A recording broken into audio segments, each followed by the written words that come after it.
The walk home was a blur of motion and stark, unblinking fear. Every shadow held a lurking presence. Every hurried step behind me sounded like a predator closing in.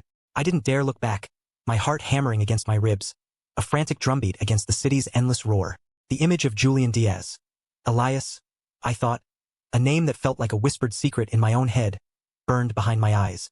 His gaze wasn't just unnerving. It was a promise that he knew, and a chilling implication of what might come next.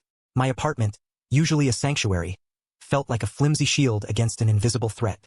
I locked the door, then locked it again, pulling the chain across, as if these meager defenses could hold back the cold dread that had seeped into my bones.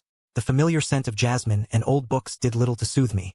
I paced, the floorboards groaning under my restless energy, my mind racing in a desperate loop. Ben's dismissiveness echoed in my ears. Stress? Overwork. But it wasn't stress. It was something far more sinister, something that had looked me in the eye and recognized me. I needed answers, not just for myself, but for the ghost of my father that now whispered in my ear. Dad had been a detective, a man who saw patterns others missed, who believed in justice with an almost religious fervor. After he passed, I'd packed away his personal effects, his journals, his old case files, into a heavy oak chest in the back of my closet. I hadn't touched them in years, not wanting to disturb the quiet grief that still clung to them. But tonight, that grief was overshadowed by a far more immediate and terrifying urgency. I dragged the chest out, its weight a familiar anchor. Dust motes danced in the sliver of moonlight filtering through my window as I lifted the lid. The smell of aged paper and Dad's distinctive aftershave filled the air, a bittersweet comfort. Inside, neatly organized, were the relics of a life dedicated to truth. Old leather-bound notebooks filled with his precise handwriting, folders overflowing with typed reports, a stack of worn photographs. I started sifting through them, my fingers trembling slightly. I wasn't sure what I was looking for, only that it felt connected, somehow, to the man whose shifting identities had disrupted my meticulously ordered world. I dug deeper, past childhood drawings he'd saved, past letters from old colleagues, until I reached a stack of photos tucked beneath a thick police procedural manual. Most were family snapshots, smiling faces from a bygone era. But then my breath hitched. Near the bottom, tucked almost out of sight, was a faded photograph, its edges softened with age. It showed my father, younger, with a full head of dark hair and a confident smile, standing beside another man. This man was also younger, perhaps in his late 20s or early 30s, with a strong jawline and a quiet intensity in his eyes that was unmistakable. It was Elias. My stomach dropped, a cold, sickening lurch. The man I knew as Silas Thorne, Marcus Chen, Julian Diaz was standing right there, arm casually slung over my father's shoulder, a ghost from the past. He looked different, of course, younger, less weathered, but the eyes were the same. Those intensely observant, almost unervingly still eyes. My father had known him. My father had worked with him. My hands shook as I pulled the photograph closer, as if proximity could explain the impossible. Elias, my father's associate.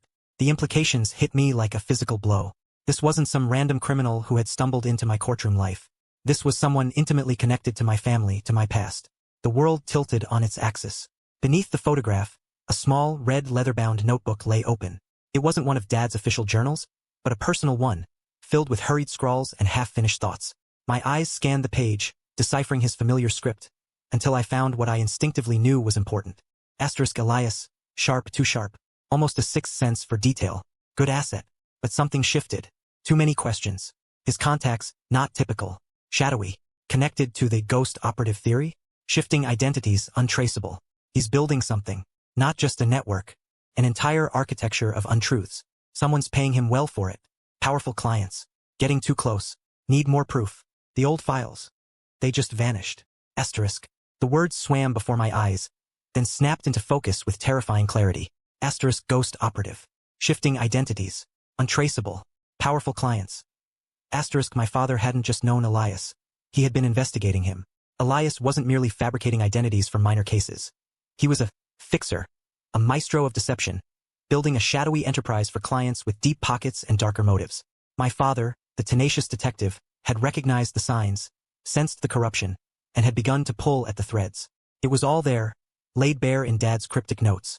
Elias, the man who had worked alongside my father, had leveraged his skills, his keen observational abilities, his access to information for illicit purposes.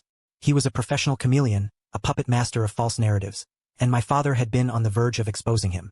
The pieces clicked into place with a horrifying precision. The unsettling familiarity I'd felt, the meticulousness of Elias's testimonies, the way he seemed to disappear and reappear. He wasn't just a witness. He was an actor, and the courtroom was his stage. And now I, Kira Patel, the detail-oriented stenographer, had done what my father had done. I had seen him. I had connected the dots. And Elias, seeing me in the courtroom, had recognized me too. He knew who I was, who my father was. He knew that the daughter of the man who almost exposed him was now looking at him with the same discerning eyes. The unnerving gaze across the street wasn't just a threat. It was a warning. Elias knew I was onto him, just as he knew my father had been. A cold, heavy dread settled in my chest, squeezing the air from my lungs. The photograph of my father and Elias, two men from different sides of a hidden war, lay open on the chest. Elias wasn't just a dangerous man I'd stumbled upon. He was a ghost from my father's past, a specter of unfinished business, and I had inadvertently picked up where my father left off. Just as the full, terrifying scope of this realization washed over me, a faint, deliberate knock echoed through my apartment. It wasn't a tentative tap, nor a casual bang. It was slow, precise. 3 distinct raps came from my front door.